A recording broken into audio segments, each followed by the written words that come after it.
That's my motto. If you try, you can make it. Put your hand in God's hand and believe and don't give up. Keep trying. The way is open to a special feeling. The blues is not a feeling. The blues is another lonely place for the devil to sit and patiently wait for our souls. Why, sure, blues is a feeling. You can write the truth with the blues. You see, Booker White tell you gotta feed your mind with something all the time. You think about something all the time. You gotta be out there bringing the music with you, playing it for the people that need it so bad. Sometimes you can have a good feeling, sometimes you have a bad feeling. But the road, it keeps changing so that you can be with all them feelings.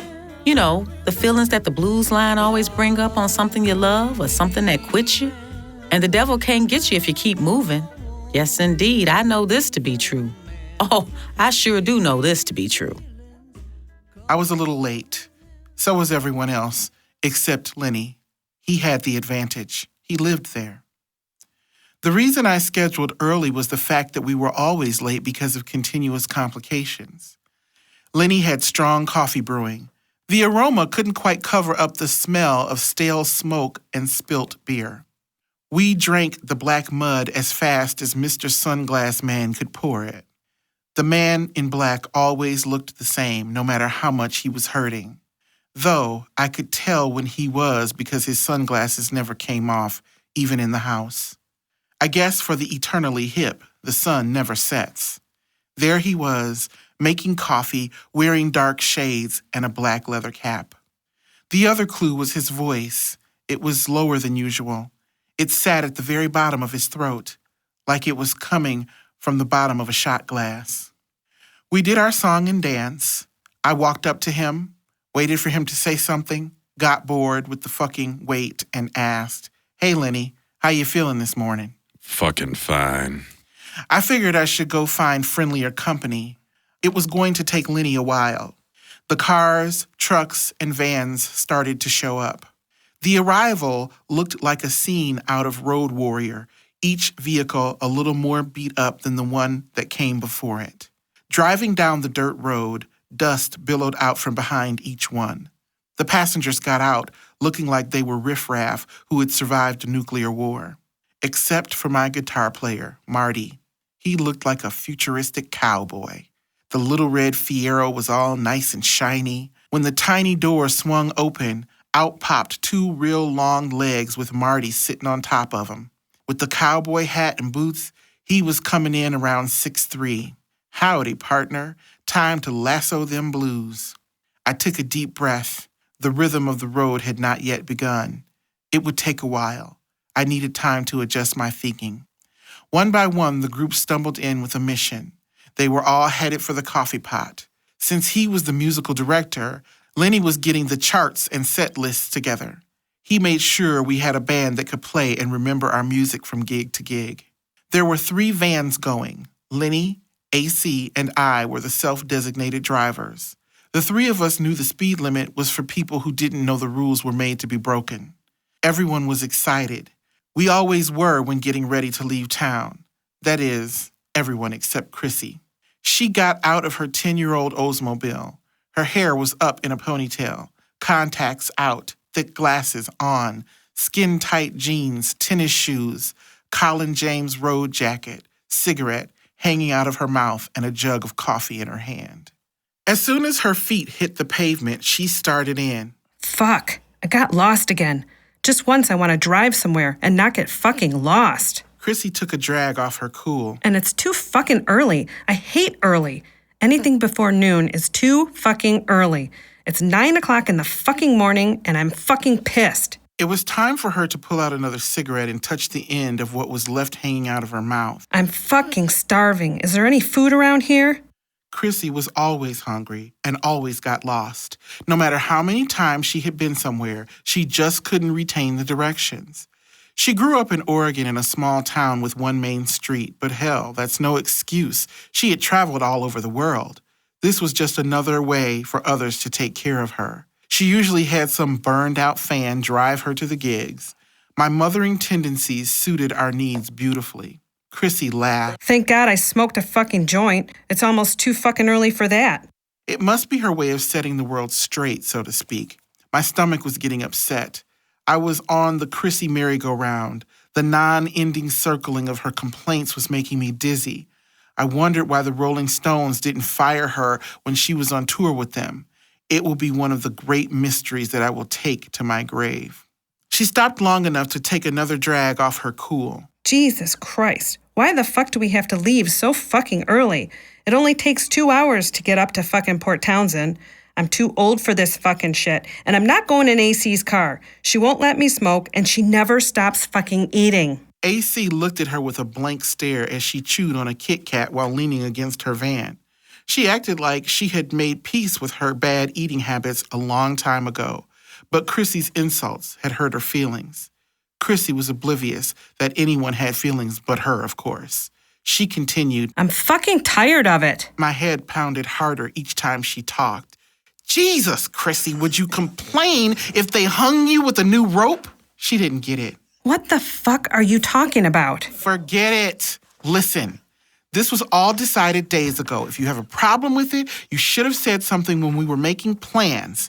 I said this in my most I'm in charge of the situation voice. It didn't stop her. Chrissy had too many of her own voices to listen to. I never did ask her what it was like to always travel with a complete maniac. My logical response was just an interruption as far as Chrissy was concerned. Well, that was fucking days ago. And besides, I can't remember that far back. It's too fucking early. We gotta eat soon. I'm starving. Though Chrissy was the keeper of the almighty complaint, this constant complaining was excessive even for her. I knew something must have happened. Probably had to do with her boyfriend, Bick. He was a real gem. A little prison, a little booze playing, and a lot of using women to get ahead in his career, which wasn't much. I knew it would be just a matter of time and Chrissy would spill the beans. Whenever the women were together, we couldn't keep secrets from each other. Anyway, I was remembering how neurotic Chrissy was. Now I could begin to ignore her constant chattering. As Chrissy's chattering faded into the background, I drifted off remembering the beginning of our relationship. In the beginning, it was all about my adoration for her. I had bought Chrissy's records in the 70s and had seen her name on the back of at least 50 albums. She performed on 200. 100 of those records were certified gold. She was considered one of the best backup singers in the world, the best in the style she sang in. Style? It was, I'm scraping my face on cement, need to get laid right now. I feel everything too much, missing a layer of skin style. When Chrissy McGregor's voice went to the place right above her hair, I guarantee you'd cry. I never understood any words she sang. Words weren't important to her. It was how her voice moved. Her total range was. It was about the abuse her throat could take night after night. Chrissy McGregor was a singing machine. I grew up in Detroit. I left in 1977 and drove until the water stopped me and ended up in Seattle. I had heard Chrissy lived in the Seattle area. I sang along the way, jam sessions mostly. The south side of Chicago, Minneapolis, Madison, Billings, and Missoula were some of the places I found to sing the blues. While I was busy singing for my supper, Chrissy was singing with the famous, the Rolling Stones, Long John Baldry and Joe Cocker. Leon Russell used to take her along with the other women in his stable to the revival tents in the South so they could learn the right way. Her first band was the Santana Blues Band, later to become Santana. I didn't get to meet her until 1991. She was performing at Bumbershoot, a 3-day music festival that was held once a year. It was the third largest music fest in the country and was legendary for its disrespect of local talent. Paula, who was with our show from the beginning, took me to meet and hear Chrissy and to ask if she would like to join up with us. Her talent was everything I thought it would be. She was better in person than on record, if that was possible. I stood watching, not believing what I was hearing. How could anyone be that good? I was excited. Finally, I would meet the great Chrissy McGregor. When her show was over, Paula and I approached her so that I could be introduced. As soon as we met, Chrissy started to talk at me like she had known me for years. She was yelling how there was no dressing room since Bumbershoot had suggested she change in the broom closet. What I didn't realize then is that everyone was of equal importance to Chrissy. Unless you got her work, then you were elevated by a small degree above the rest of humanity. Watching Chrissy in action, singing, complaining, talking, walking, dancing, performing, cleaning house, working, or whatever was like watching a monkey trying to screw a football. Giving everything that good old college tried, but it was just plain impossible. It was exhausting to be around her. She was the type that had to have the rockets on her back. But like any veteran performer knows, keeping rockets on your back carries a high price because there is the re-entry principle. Re-entry is the worst for a performer. You need to decompress in a let out the steam slowly kind of way. It's taken me years to know and master this. It has never entered Chrissy's mind. Chrissy was 5'3" tall. She wore high heels. She had great legs. She weighed 100 pounds, maybe, built like a 12-year-old boy. She had no chest, no butt, no anything, a flat body with beautiful legs. She grabbed me by the arm, a sisterly grab, as if we had been friends for years. You got any blow on you? Nah, nothing. Just this beer if you want some. She grabbed it and took a swig. That helps. Come on. Booker T and the MGs are playing the outdoor stage. Oh, yeah, I wasn't going to miss that. We are talking history, R&B history. It was how you played the stuff. It hasn't changed for 40 years. The way R&B humps, grinds, builds, breathes, connects, keeping it simple, embraces like good sex. Booker T and the MGs, man, they wrote the book. Chrissy hammered at the poor security guy until he defeatedly led us backstage so that the three of us, Paula, Chrissy, and I, could, with our chins on hands and bended elbows, lean on the stage, looking up at the R&B gods. I couldn't believe my luck. I had made it. I mean, this close to the legends, standing next to my favorite singer. I looked over and saw Chrissy watching the band, tears in her eyes. The layer of skin she was missing was so obvious. She had to use and drink. What she felt, the depth of it was too much for her. She felt things more intensely than most of us. She needed to so she could sing intensely. What I now know is she had to complain, had to make it difficult. It was her safety mechanism, which meant no true information could get in. Her safety was in distortion. I loved her for that. I loved her for surviving her unique pain. The same chattering that made me check out was now pulling me back in just in time to listen to the arguing about who was going to ride with whom. Chrissy was right out front. I told you, I'm not riding with fucking AC. Last time I rode with her, she ate an entire fucking chicken. The others had better manners. They kept their opinions to themselves. The men were no problem, staying together in Lenny's truck. There were 6 women. Seating arrangements would change many times over the next 16 days. The way everybody hemmed and hawed and whined, you wouldn't know they could change seats. Let them duke it out. I didn't care who ended up in my ride. Port Townsend wasn't far. Besides that, I was brain dead. I could have ridden with Leona Helmsley. We finally got it sorted out. The packing, rearranging, arguing, and decisions had taken a couple of hours. Nina started. I want that bag up by me. I need to get to it, you know? Lucy followed. I need a window, honey, since I smoke. Chrissy demanded. Don't put my fucking stuff over there. I want it by me. AC was firm. I don't want to sit next to Lucy because she smokes. Paula was practical and felt pity. Here, girlfriend, use this as a garbage bag, and pillows and blankets should go up front. Then she turned to us. I'll go with AC and be her co-pilot. That way I can help with the maps. Nina again. I want to sit in front. I was beginning to feel like we were a flock of goony birds who fly in smaller and smaller circles until they are swallowed up by their own assholes. Lucy was trying to help me pack the van. Though her hands were shaking so badly, there wasn't much she could do. However rotten I felt, I knew Lucy felt worse. She must have had her own party that night. Imagining her sitting in a room, drinking all by herself wasn't too much of a reach. Lucy seemed the type, a solitary drinker. As much as I cared about her, I couldn't offer any comfort. First, it just would have pissed her off. Secondly, my head was hurting too bad to come up with anything useful to say. "How you doing, Lucy?" I could tell she didn't want to deal with me by the way she was trying to ignore I was talking to her. I kept trying. "I got a warm beer in the van. You want it?" That got her attention. Sure, honey, I'll take a beer. I reached under the seat. I had no idea how long that beer had been in there, but it seemed like I had heard it clanking around for at least 3 weeks. I didn't want to bother Lucy with the details. "There you go." She popped the top with a shaky but determined hand and tilted her head back and let that beer race down her throat. My head felt better just by watching her gulp. Lucy came up for air. Chrissy was still at it. God, I'm fucking starving. The others were hungry too, but unlike everyone else, Chrissy's opinions had to be expressed out loud. I imagine if those thoughts didn't come out in a continuous stream like air from a balloon, her head would explode. "Hey, Chrissy, is that your head or is your neck blowing a bubble?" The beer had only put a dent in Lucy's long, shaking, manicured hands. Honey, I need a Bloody Mary. I can't even light the fucking cigarette. I had more respect for Lucy than I did myself. She was honest about her drinking. Lucy had no plans to ever quit.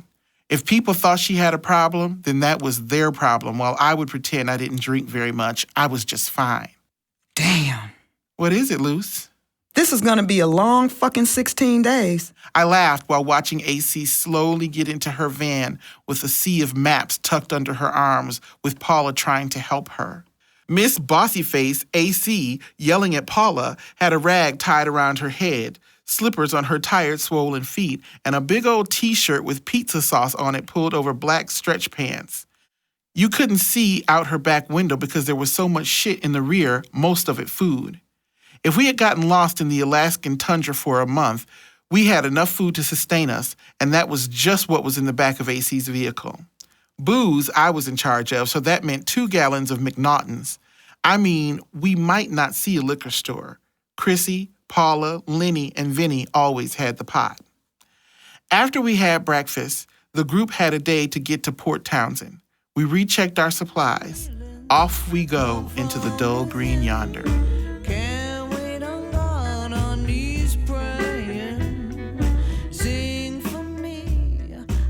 Don't let him catch you in the whiskey store or on the barroom floor. Said he was coming when you'll never know. That's why you always need to be ready and speak the truth for when Jesus comes. But the honky-tonks is where the truth of the blues is delivered. Them's are the places where they're told exactly as the story go and as the feeling that they have. So I think it'll touch. And as I was saying, if I sing the blues and tell the truth in the dens of evil, what have I done? What have I committed? I haven't lied. So it's just a tone. It's just a frame of mind that people are in. I'm sorry, but the scene of the crime is where you go find the devil. You can't just build it out of thoughts, that's for sure.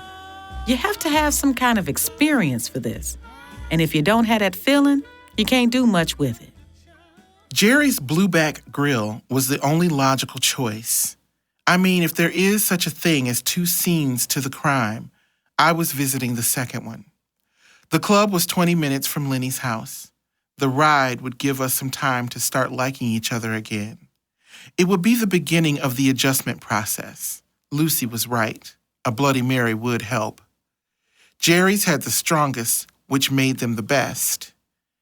As we were driving down the I-5 corridor and about 5 minutes from Jerry's, the women had become quiet since it was way too early and not a one of us was a morning person. At the time, I was thinking I must have something better to do than spend the next 2 weeks with all these people. I knew they must be entertaining the same thoughts. Don't get me wrong, I loved them. They loved me, well, most of them.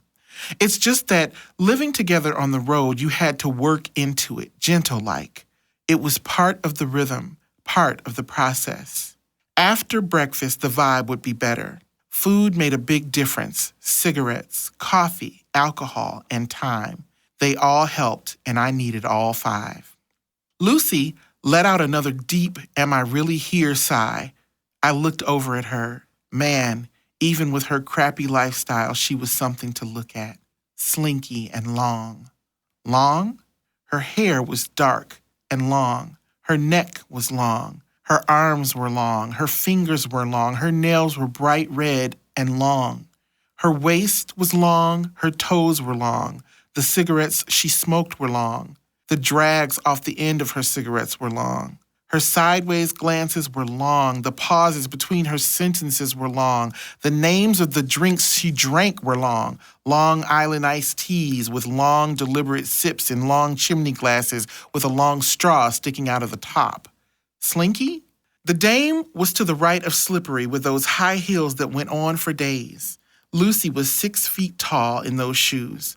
Her hair was jet black and smooth. It curved under, right above her shoulder blades. Her lips were always perfectly drawn, a shade darker than the bright red lipstick, which was in between the lines.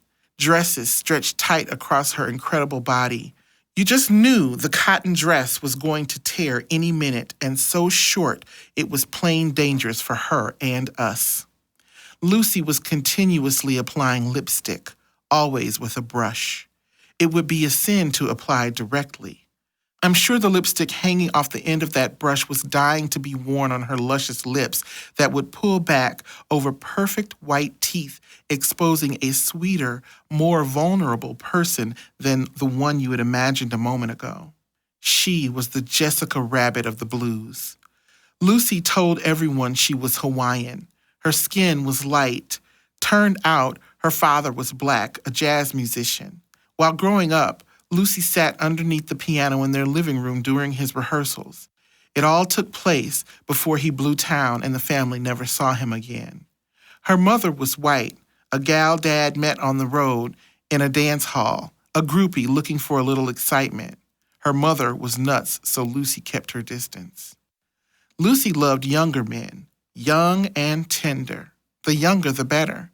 Baby-faced, innocent, naive, I don't know what hit me looking kind of men. She was a black, sleek, long spider with a web that stuck to anyone under the age of 30. She was 40. Lucy's voice was smoky. Her throat had no choice. She smoked 2 packs of cigarettes a day, drank 6 or 7 of those damned Long Island iced teas a night. It was deceiving how strong her voice was. It had a hushed quality to it, as if wrapped in silk. Swinging is what Lucy did. The kind that says, I'm lying in my hammock, you can't learn but are born with a kind of swing.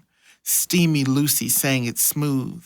She would lightly touch each note a little behind it. I was finding a soft spot for her. My opinions of her had been changing. I hadn't landed on a solid opinion yet, as Lucy was my first Ferris wheel, going round and round, not ending up anywhere. But the view was usually fabulous. Lucy spent a big part of her life recreating her image. I made note of this as she was looking at her sleepy reflection in her compact, removing invisible dirt from the corner of her eyes. Yeah, I had a real soft spot in my heart for her. The makeup and tough, broad attitude only made the lost little girl underneath more apparent. At least Lucy was happy. She had her reflection in stale beer. I hoped the trip would bring us closer. Chrissy was stoned. Nina had the Walkman strapped to her head, and I was close to a Bloody Mary. Finally, help was on the way.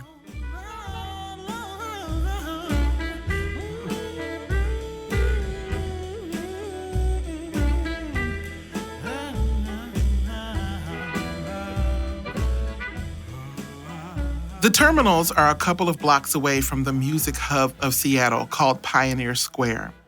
One of Seattle's best-known blues clubs is located in the hub of that square. Jerry's Grill was the place that advertised blues, burgers, and booze. The building is over 100 years old and part of Seattle's historical past. Jerry was known for strong drinks and bad cocaine. All of us either played or partied there. Most of us did both.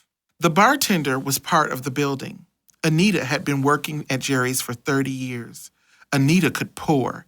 She had the best pouring arm I'd ever seen. Anita had a cigarette burning at all times, a continuous column of smoke coming up from the side of the cash register, a smoke signal. Come and get it. I can fuck you up with 2 drinks. Hurry now, I haven't got all day.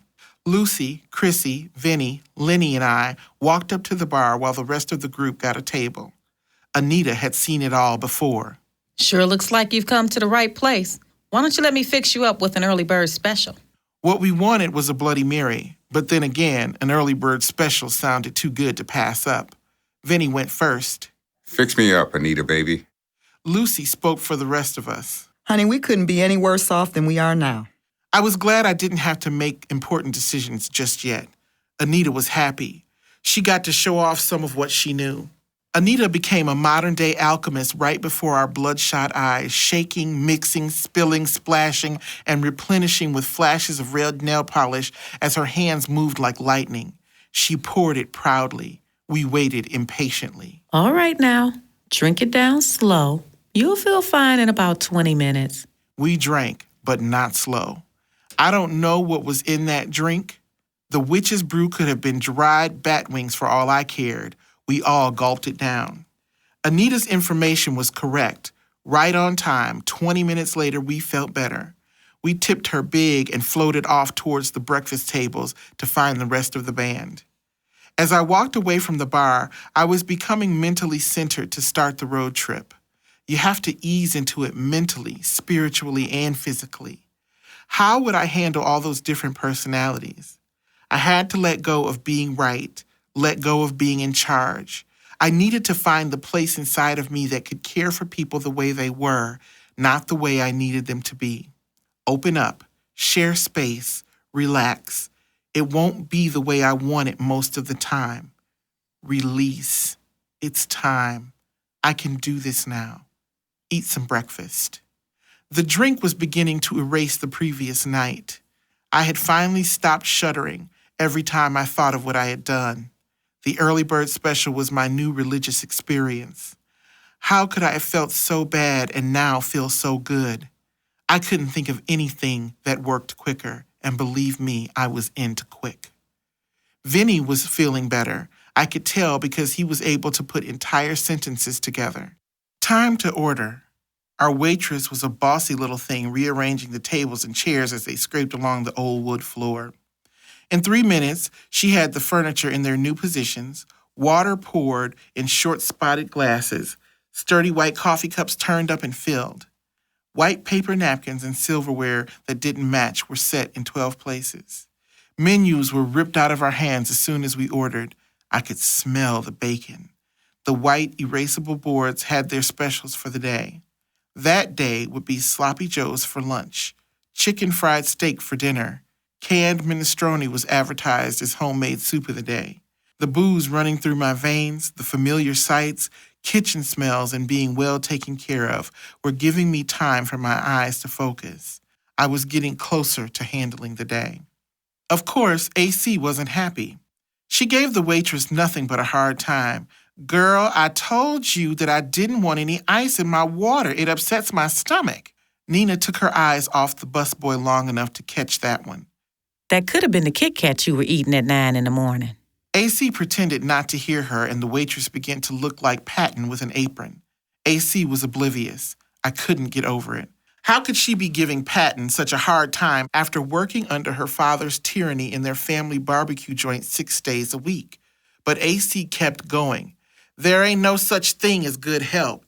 Hey, girl, don't forget, I don't want my bacon on the same plate as my eggs." The waitress approached with 6 orders at a time, balanced along her arms rim to rim. Small plates with toast and side orders were piled high on top of the bigger plates.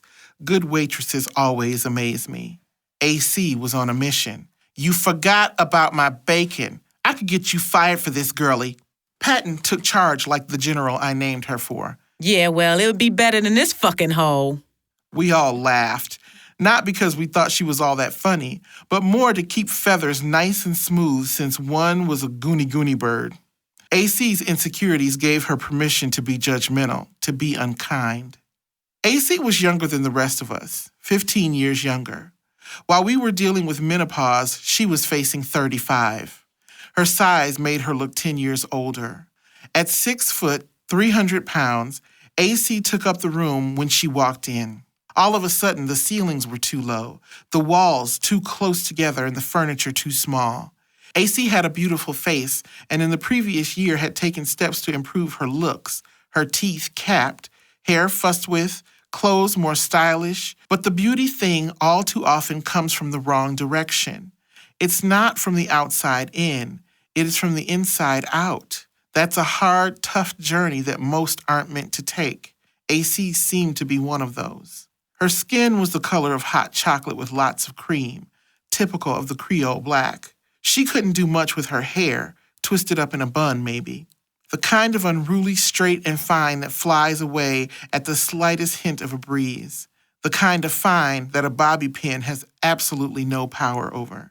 AC never just walked on stage, grabbed the mic, and started to sing. No, there was a whole ritual, night after night, the same thing. Someone had to help her on stage. Someone had to get her water. The mic was never at the right height because it was too tall or too short, or it had to be adjusted. The problems went on, just like the bacon, just like the water with no ice. Her insecurities were fierce, making her dangerous to be your friend. Because what if you did something more important or your singing got more applause than hers did? The girl could turn on you damn quick. The kind of insecurities she had came from somewhere. In her case, it would probably be her father. He was an ex-prize fighter who went into a successfully family-owned Southern fried chicken business. This success was accomplished in an I got the blues because I can't get parts for our Mercedes white neighborhood. He was obnoxious and positively ruled the family. AC would work all day under his rule, then she'd sing all night. She would do it perfectly trying to repair the broken psychological house that she was living in. I can't imagine handling the kind of pressure that AC was under. There AC stood, big and black, with a father screaming at her in front of their rich white customers while she's schlepping over hot and sizzling deep fryers 12 hours a day. The last thing she needed was to have someone else tell her what to do. No wonder she hated me. And God gave her a voice, the kind of voice you have to go to church to hear. The voice that tells you there is an attitude with pain. Just pull up your bootstraps and everything will be okay voice. Night after night, lounge after lounge. AC had the ability to turn these lounges into temples if she chose to. Maybe these empty suits had tried drink and psychoanalysis, but now they were going to learn to rejoice a little bit. The Ramada Inn Church would be where their precious souls could be saved and nourished. AC would show up to the gig in full makeup with her fierce acrylic nails flashing in sweat almost as much as Lenny. The blues diva would keep a bar towel close by, mopping her beautiful face and neck all night long.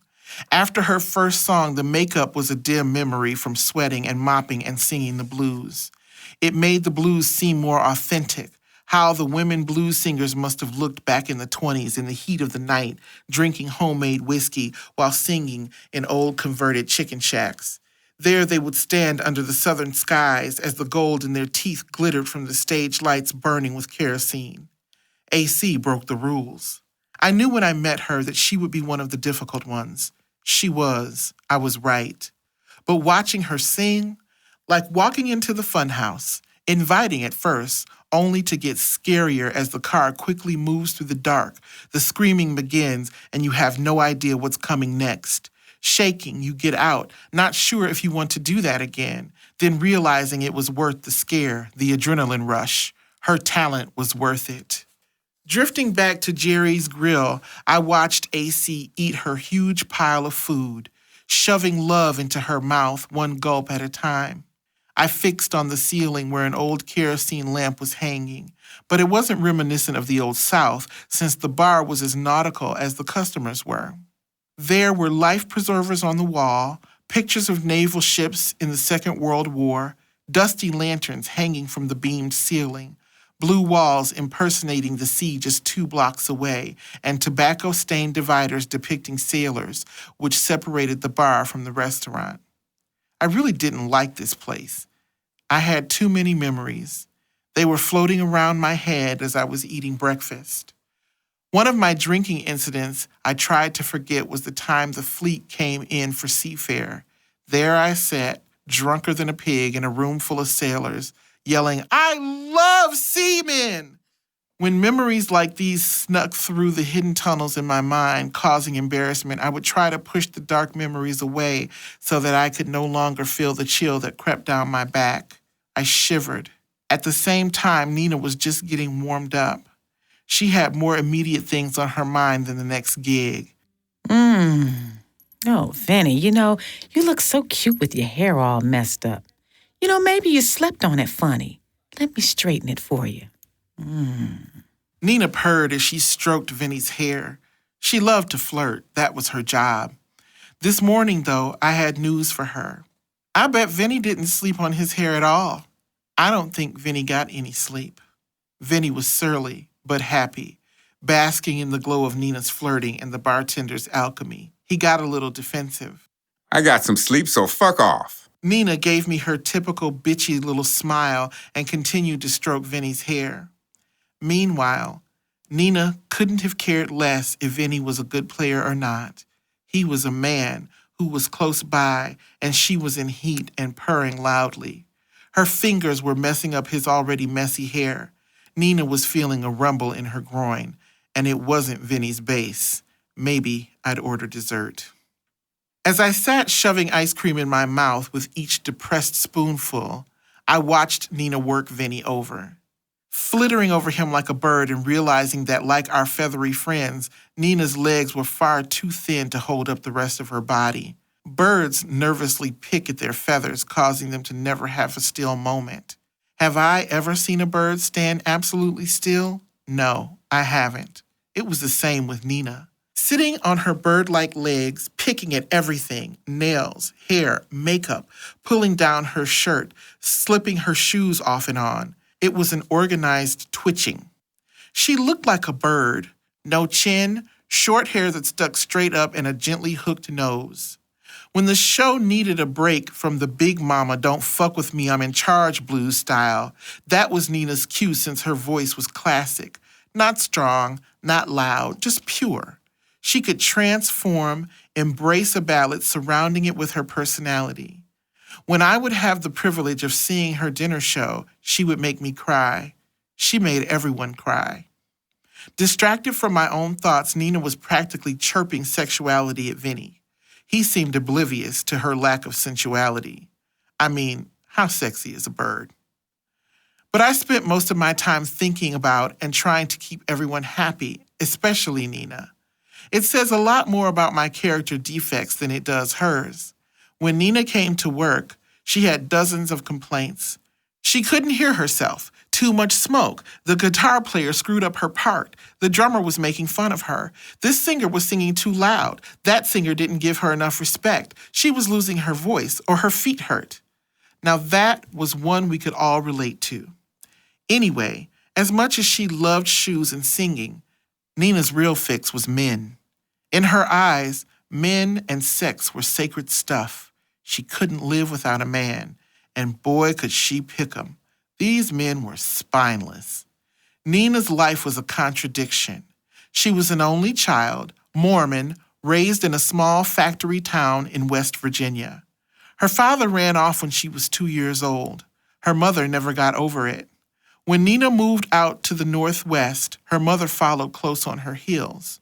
Mom was full of fear when it came to men, and she made it her job to pass the fear on to her daughter. Nina was ostracized in her hometown because of her religion, which was some of the high-octane fuel giving her the drive to be an entertainer. Because of the mom-imposed fears, it seemed to compel her to go after men with no backbone, which only recreated the very thing she was most afraid of, being abandoned. Nina and I were close friends, but that didn't get in the way of her loneliness. I figured, like me, Nina was also scared of being alone, so much so that she talked herself into liking the most convenient loser. You know, you tell yourself, so what if he doesn't have a job or have any direction, or he tears the limbs off small animals? At least I'm not alone. But Nina made me laugh. The laughter helped me forget the hard times she would put me through. There I'd be, climbing the creaky metal mounds of the roller coaster, while in the back of my mind would be the anticipation of the scary ride down once we got to the top. I used to be the first one to stand in line for that ride, be willing to stand there for hours. Now it barely seems worth even going to the amusement park. In between men, though, show business was her lover. It aroused her. Men were a substitute for a good gig. I sat at the table watching her rub up against Vinny. I saw how desperate she really was. Not that Vinny wouldn't be a good catch for some lucky girl, but the poor sap just happened to be available and too weak at the particular moment to fight Nina.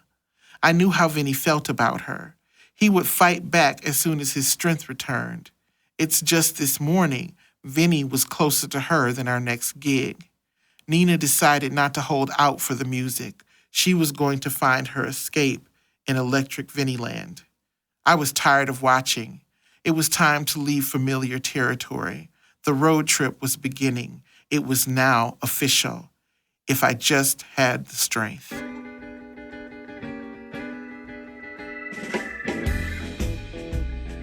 I will read from Psalm 28. Praise be to the Lord, for he has heard my cry for memory. The Lord is my strength and my shield. My heart trusts in him, and I am helped. My heart leaps for joy, and I will give thanks to him in song.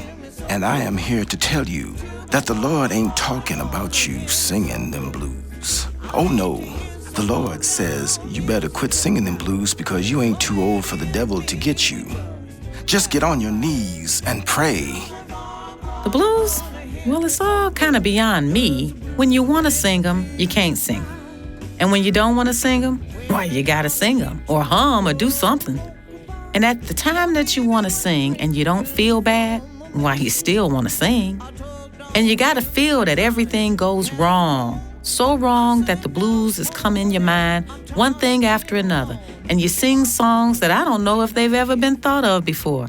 Now, the Lord couldn't object to all of that. The ferries were crowded in the summer with tourists, piles of them, all of them waiting to take a ferry to one of the islands. Tourism is a mainstay of Seattle's economy. After passing through the toll booth, you have to make a decision quick. Which lane to get into? The lanes were numbered 1 through 6. I wasn't quite up to the task of making a decision, even a choice as small as the one facing me. I felt like the poor slobs on Let's Make a Deal. It reminded me of the old George Carlin routine. Oh, Monty, I can't make up my mind. Oh, let's see. Number 1? No, 2. No, 1. Wait, 3. Oh, Jesus, maybe 5. I could be wrong. Try 4. No, wait, 3. Yeah, that's it, 3. Lane number 3. It was important you got in the right lane. The ferries were almost never able to accommodate the cars waiting to take them. If you missed the ferry, you were doomed to wait in line in your car for another hour. You couldn't leave the car because they could surprise you with an extra ferry. You played by the rules or you lost your place. It seemed like a lot of work for a half-hour ferry ride. That particular morning, I was in favor of a bridge being built. Fuck the pristine beauty of the Northwest. Let's build a bridge and drive across. This was a hassle. Big luck.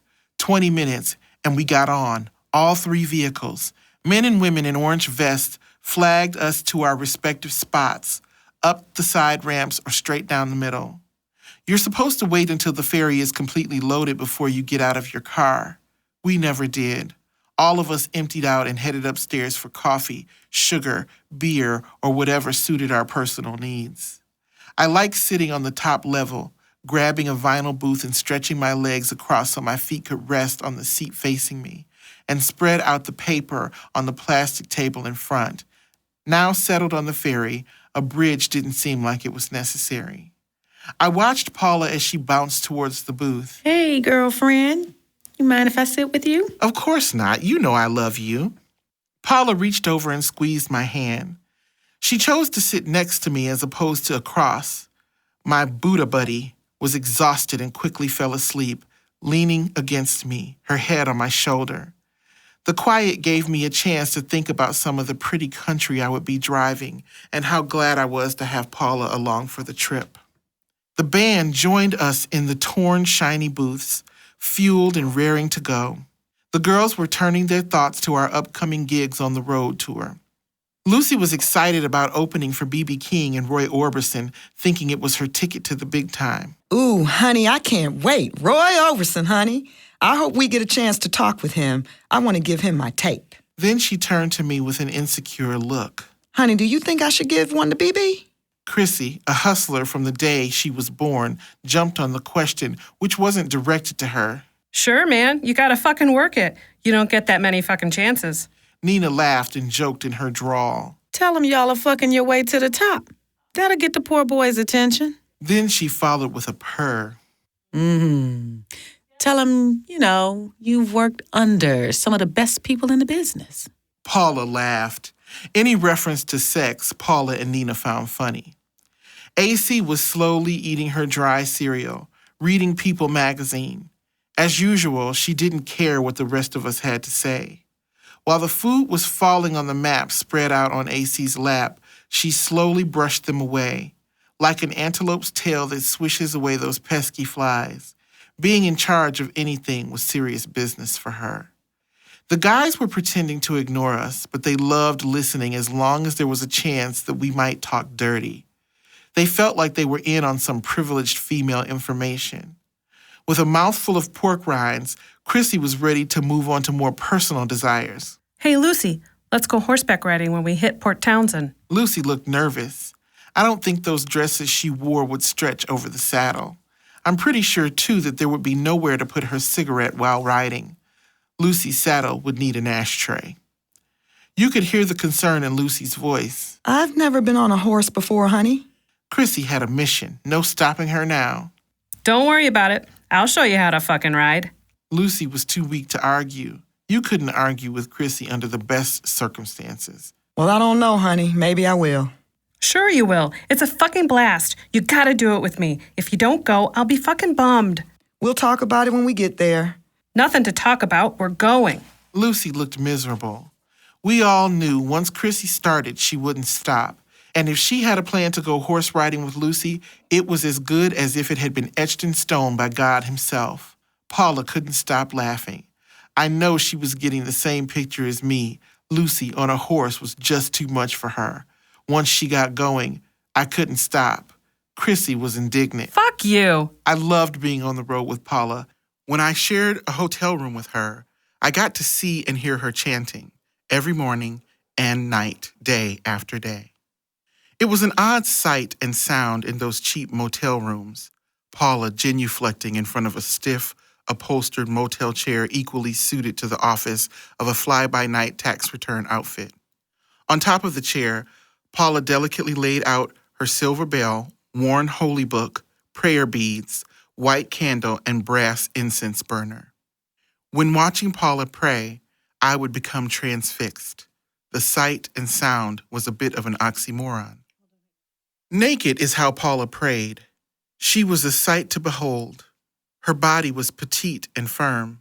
I don't mean firm, I mean F-I-R-M. Paula's ass was a vision. It was cleverly disguised as a basketball. Paula was 50. She looked 35 with the breasts of a 15-year-old. Gravity didn't know Paula existed. Miss Adams' smile would dazzle you. Paula's smile was magic. She was chocolate, firm, and glistening like a Hershey bar straight out of the freezer, good enough to eat. Many men thought so. Some could have her, most couldn't. It was by Paula's rules, and jewelry was a part of it. Sex was the other part. The kind of sex Paula needed was the dangerous kind.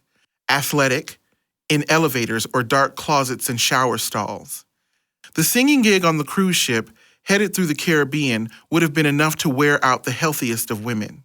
She was not easy, but when she decided to be bad, she was very bad. Her bad behavior was all in fun. Paula had worked with her jazz trio in classy hotels most of her life. The Caribbean, Hong Kong. Those are tough gigs. You are there to entertain and talk to the customers. Not just talk. Socialize, kick your feet in the air, laugh, cry, entertain, entertain, entertain, and entertain, no matter how you feel. Paula was perfect for it. She had the discipline and the looks. Paula owned gowns. She was draped in jewelry.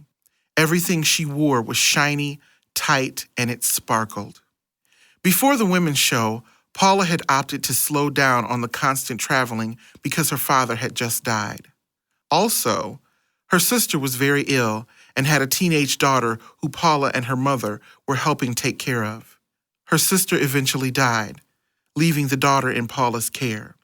Paula's mother didn't handle any of the deaths well and heavily leaned on Paula for support.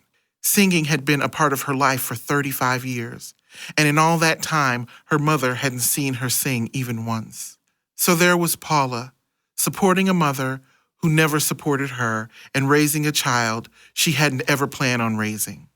The grief of all of this was in Paula's eyes and in the timbre of her voice.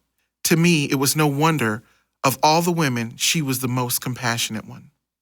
In addition to her family problems, when we first met, Paula had joined up with a Seattle mainstay. He drank and had a mean streak. Mean like only an aging musician who is going nowhere can be. His dreams of fame a dim memory as he sits on a bar stool, trying to make sure that no one else's dream will come true. He would gossip. The way Paula and I hooked up was through his gossip. Seattle is small enough so you hear what is being said almost immediately.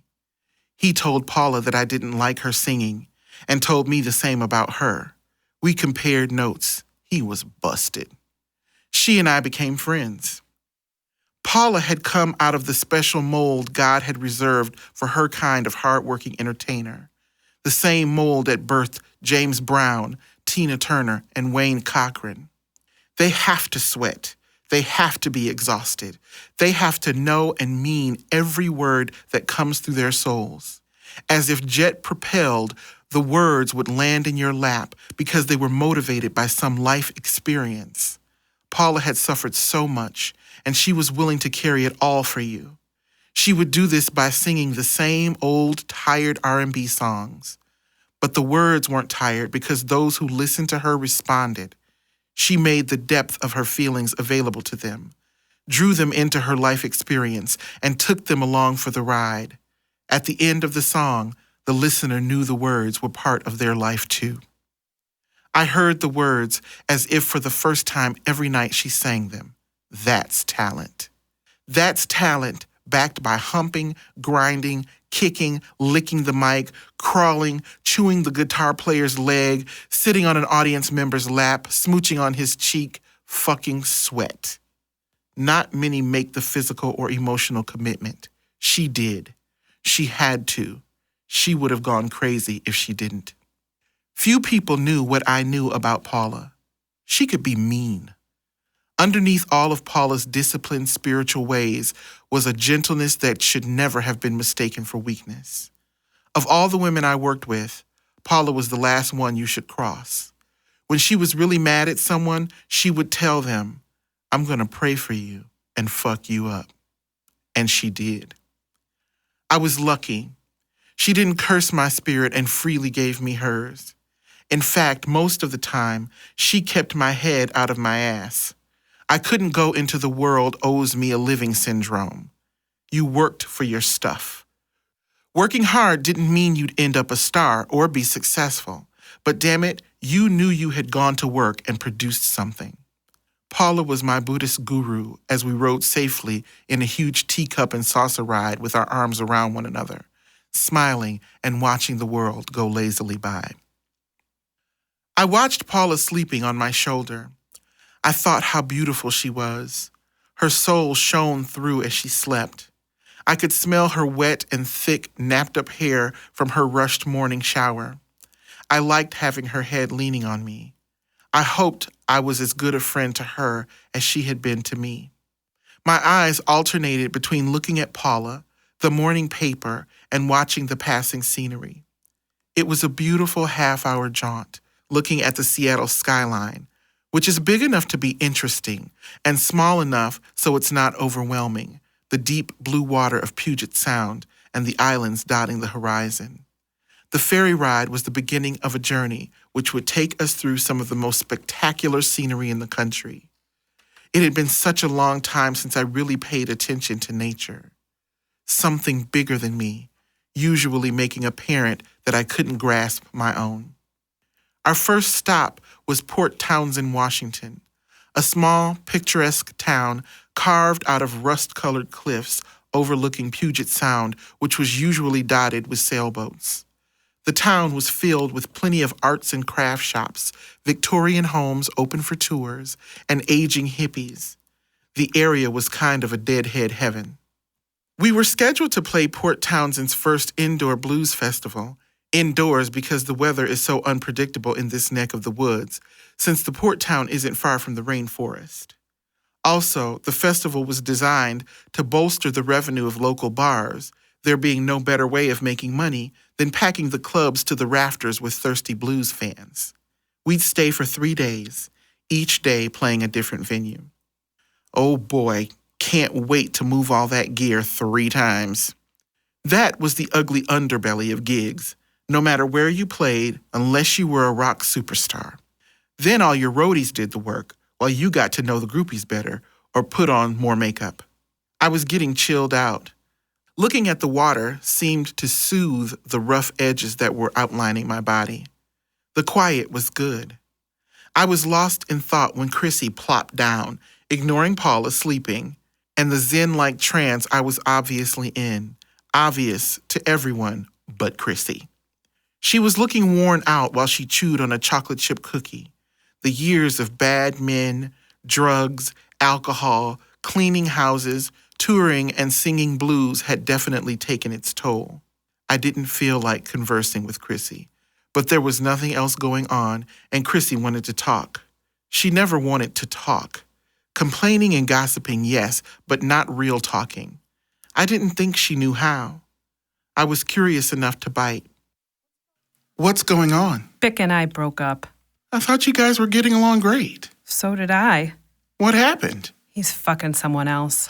Do you know who? Yeah, and so do you. Jesus Christ. Tell me who it is. It's June. The disc jockey? Fucking bitch. How long have you known? About a week. Chrissy's lip began to quiver. She sucked in her breath, giving her the strength to somehow not cry. You mean when we were doing the interview on the radio with her last week, you knew? Yeah, I fucking knew all right. Jesus, Chrissy. I'm sorry, man. I had no idea. Yeah, no. Chrissy just sat there with her head in her hand. She stared out the window. It looked like she was going to jump. If only there wasn't that triple thick plate glass window between her and the big blue sea. I thought back to last week when we did the interview. Chrissy didn't want to do it. I had made her.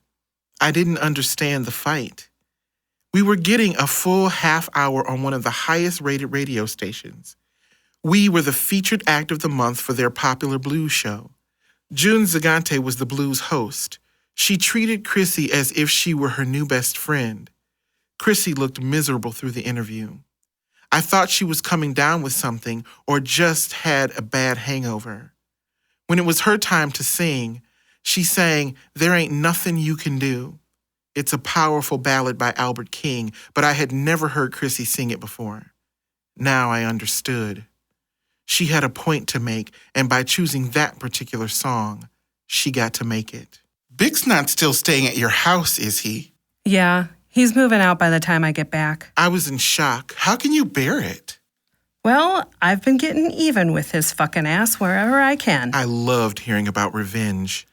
I liked to keep a long list of what some of my options were for the next piece of shit guy. Like what? When the fucker leaves the house every day to run his errands, I get out his toothbrush and scrub the toilet with it.